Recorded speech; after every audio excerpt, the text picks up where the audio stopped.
Hello, welcome to legal awareness web series.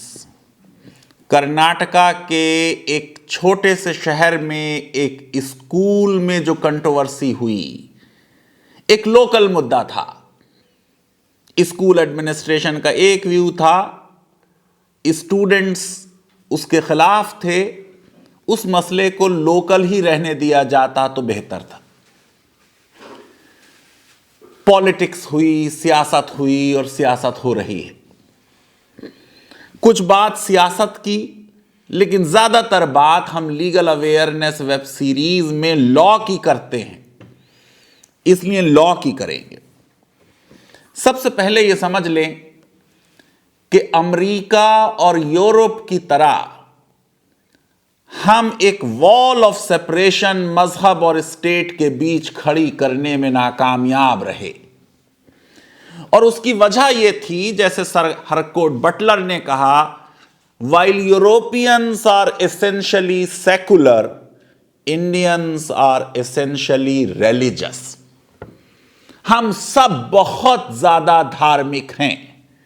एक संविधान के स्टूडेंट की हैसियत से मुझको यह कोई बहुत अच्छा नहीं लगता।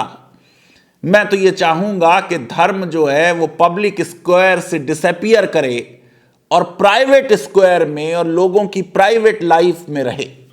गांधी जी ने कहा कि अगर जेन्युइन रिलीजन है तो वो प्राइवेट मैटर होगा, पर्सनल मैटर होगा, और वो bridges of solidarity between communities and faiths establish करेगा। अगर मजहब के नाम पे लोगों में टकराव हो रहा है, एक दूसरे के खिलाफ नारेबाजी हो रही है, इसका मतलब यह जेन्युइन मजहब नहीं है। क्या मजहब? Professor Alfred North Whitehead ने कहा, what individual does for his own solitariness is religion. अपने अकेलेपन के लिए एक शख्स, एक व्यक्ति क्या करता है, वो मजहब है।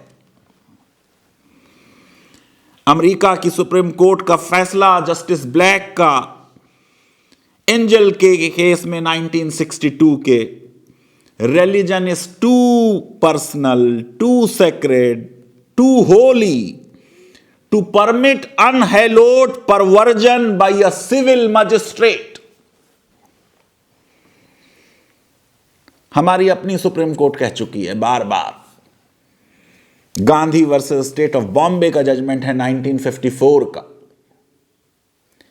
स्टेट सेकुलर एक्टिविटी जो एसोसिएटेड है रिलीजन से, उसको रेगुलेट करेगी, रिलीजियस एक्टिविटी को रेगुलेट नहीं करेगी। ऑस्ट्रेलिया की हाई कोर्ट, जो उनकी सुप्रीम कोर्ट है, उसके बहुत मशहूर जज जस्टिस लेथमैन ने कहा, what is religion to one is superstition to another. Adelaide company of Jehovah witness versus Commonwealth का जजमेंट है। जो एक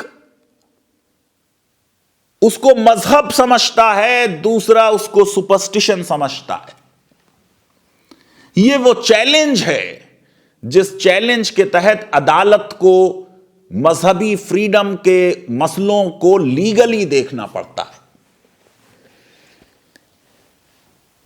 एक बच्ची को चेस किया जाए, उसके विरुद्ध नारेबाजी की जाए, वो बच्ची भी जवाब में अल्लाह अकबर लगाए। ये अल्लाह अकबर कोई जय श्री राम का अपोजिट नहीं है।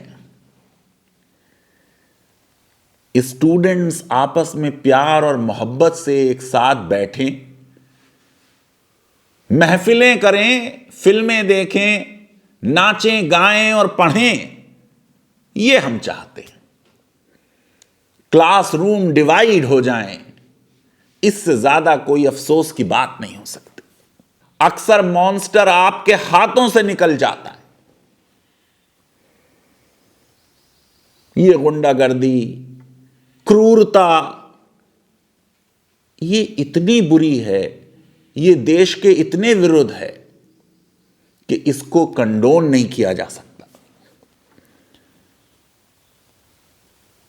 आरएसएस मुस्लिम मंच के मार्गदर्शक इंद्रेश कुमार जी ने अब साफ तौर से एक बहुत बोल्ड स्टेटमेंट दिया बीबी मुस्कान खान के फेवर में।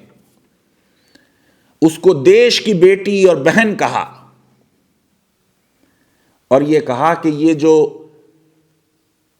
घिनौना और क्रूर चेहरा सामने आया है कट्टरपंथियों का, इससे देश और इस्लाम बदनाम करने की कोशिश की जा रही। कट्टरपंथी बेटियों को शिक्षा से दूर कर रहे हैं। इन कट्टरपंथियों को बेनकाब किया जाना चाहिए।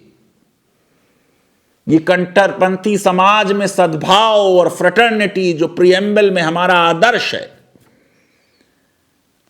उसको खराब करने की कोशिश कर रहे हैं। और ये छुपे हुए शैतान हैं, इनकी निंदा की जाए ताकि समाज और देश को बचाया जा सके। कर्नाटक के हिजाब विवाद का क्रूर और घिनौना चेहरा सामने आया। कुछ चंद कट्टरपंथियों ने एक मुस्लिम बेटी मुस्कान खान, जो सदा जीन में रहती है, उनके साथ और का दुरुपयोग करके हिंदुस्तान को बदनाम करने